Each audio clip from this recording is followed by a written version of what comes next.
This is Carl at National RV Detroit. I'm going to walk you through this 2022 Bullet Ultralight by Keystone. The model number for the trailer is, let me get up front here, 312 BHS. Okay, so this isn't a floor plan video, it's a how-to video, so I'm just going to show you some of the features and how they work. So to start off with, we have power stabilizer jacks. Okay, I'll show you where the switch is when we get to them. One switch controls both rear, the other one controls both front.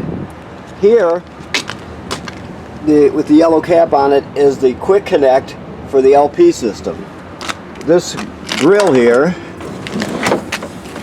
has a quick connect hose, and that has to be connected to that quick connect fitting I just showed you under the trailer to get gas to the appliance. So keep that in mind. And of course, there's a refrigerator there. You have a power awning with LED strip, 2 outside speakers. That's your furnace vent there. Here we have a TV signal out plus some power if you want to put a TV set there. We have your water heater, which is right here. Right now it's empty because the trailer's winterized. You can see the cap is there, and that's where it screws onto right there. The switches to control this are inside. It runs on either gas or electricity. Never run it without water in it. So because it's drained, when you're de-winterizing and get ready to camp, make sure you fill the water heater tank up before you turn it on. That's important, okay? I'll show you the switches when we get 2 of them. Okay. Alrighty, so this is a door to the bedroom.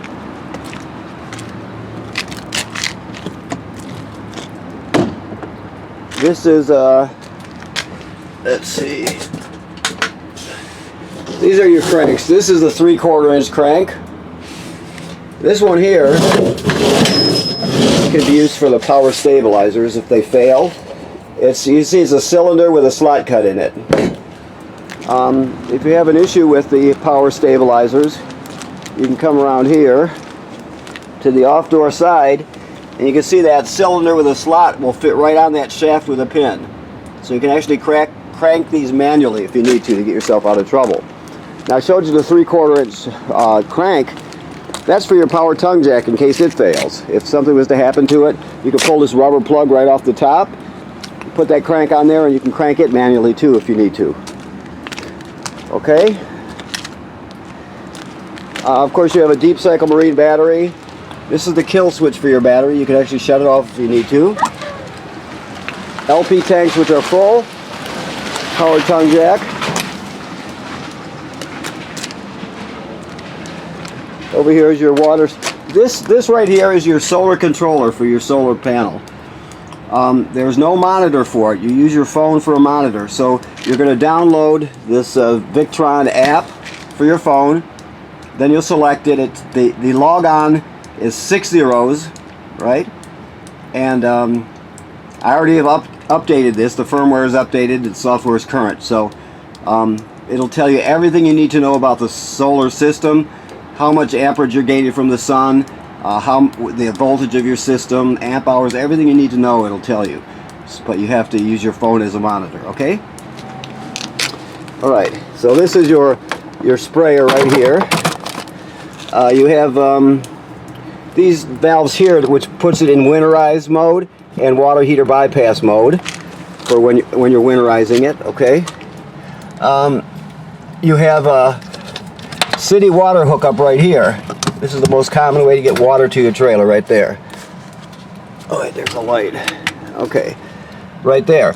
Now, for some reason you're camping where there's no city water, if you're boondocking or whatever, you can pre-fill your fresh water tank right here, and then you can use the onboard pump to pump the water. That way all the appliances will work as though you have city water. You just will be pumping it from the tank, okay? And then of course this is a black tank flush here. So after you dump your black tank by using the black tank valve, you leave the valve open, then you would put the hose at the dump station on here, and it'll spray out the inside of your black tank, clean off the sensors, that sort of thing. So that's a good option to use, because it does a really good job cleaning the tank and keeping the sensors clean so you get a good accurate reading. Alright, this is satellite and cable through. These are the two switches for your stabilizers. 1 and 2, or front and rear I should say, okay? Alright, so you have black and gray tank valves here, another gray tank valve there. You have a 50 amp power cord, and we give you the reducer to reduce it down to a 30, and then another one to reduce it down to a 20 if you need to. Okay? That housing above the window tells us that this is pre-wired for a backup camera, so you can always add a backup camera if you choose to. You have a ladder, which makes it easy to inspect the roof. Manufacturer says every 60 to 90 days you should inspect the roof, so make sure you have somebody go up there and look around. You can't see what's happening up there unless somebody's up there looking around, so you're just trying to protect your investment, stay ahead of any potential issues. So it's a good, inspecting your roof should be part of your regular maintenance, okay? You have a back door here, sometimes called a bike door, emergency door, whatever, but here it is right here. Okay, you can store stuff in here like bicycles if you wanted to. This is a sprayer port for that sprayer I showed you up front. You can hook it up there and hose things down. Okay, so let's go inside. Okay, we're still cleaning in here, so. Okay, so this is your control panel here. Your water pump is right here. You use that water pump to pump water out of the fresh water tank. You also use it to winterize the trailer. You can light your water heater on gas here, or turn on the electric heating element here. Never turn it on without water in the tank, of course. You have your slide room button here, and then your power awning here. You can see like that. Very simple, just never leave it out unattended. If you're not going to be at the campsite, roll the awning in. And then you have your levels here. Battery, fresh water, so on and so forth. They graduate in 1/3 increments. Now this is for your bed, your overhead bed. This can be up out of the way, so you can sit here on this kind of couch here. You can watch TV, do whatever you're doing. Or you can fold this out to a bed and then bring this down halfway so you have a bunk on top of it. Keep in mind, you always want to make sure everything's clear of it. Be careful. Then you have to turn it to on position, then use the up-down arrows. You can see them right there. It's that simple. And then turn it off for safety. Okay? You have a sound system right here. This plays FM, AM, FM radio. It has Bluetooth, so you can stream with it. It has a USB drive right here. You have a HDMI in right here if you want to go into the system with, like, say, a portable Blu-ray player or something like that. You can do it right there. It has 2 speaker zones, 1 and 2. 1 is inside the trailer, 2 is outside the trailer, and you have a remote with it, which is right here. Okay, TV remotes here for the TV. And always make sure you strap the TV into place when you're traveling.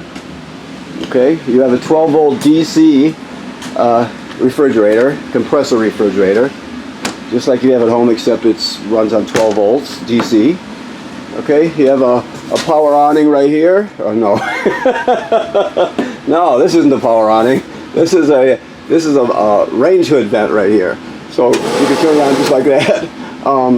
You also have a light on it.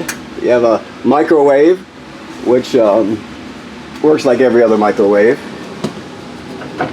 Always, when it comes to your range, okay, you have this is the sparker. You turn this clockwise to spark it. These 3 are for the burners, and this one is for the oven. So, it's that simple. When it comes to the oven, there's a pilot light all the way at the back down there. You can see it sparking. You go to the knob, you go to the picture of the flame, you depress it. You keep it depressed while you're sparking it. You spark it. Once it lights, you're still holding it in. You hold it in for another 10 or 15 seconds to heat up the thermocouple. Then you go to operating temperature, of course. When you shut it off, the flame goes out, but so does the pilot light. So you have to relight the pilot light each time you use the oven. Alrighty, and then there's lights here, of course, too. Okay, always travel with this closed. Okay. Let's see what else we have here. As I look around, the keys are here. They will be hanging on the faucet when he's done. This is all your literature here for all the components. Okay. The thermostat works like any other thermostat. You hit the mode button to select the mode you want, and it's that simple. Fan, it's always best to use it on auto if you can, if they give you the option, but it's pretty straightforward. This is your carbon monoxide LP gas detector. It should always be green. If it's not green, get it serviced. It detects carbon monoxide buildup and LP gas leaks, so it's obviously important.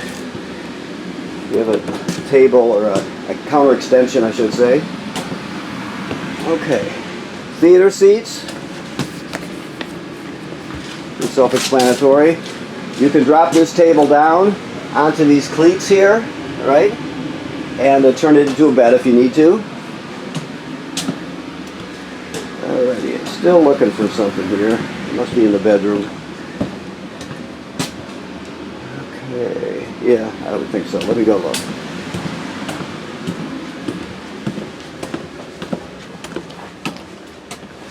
Yes, over here.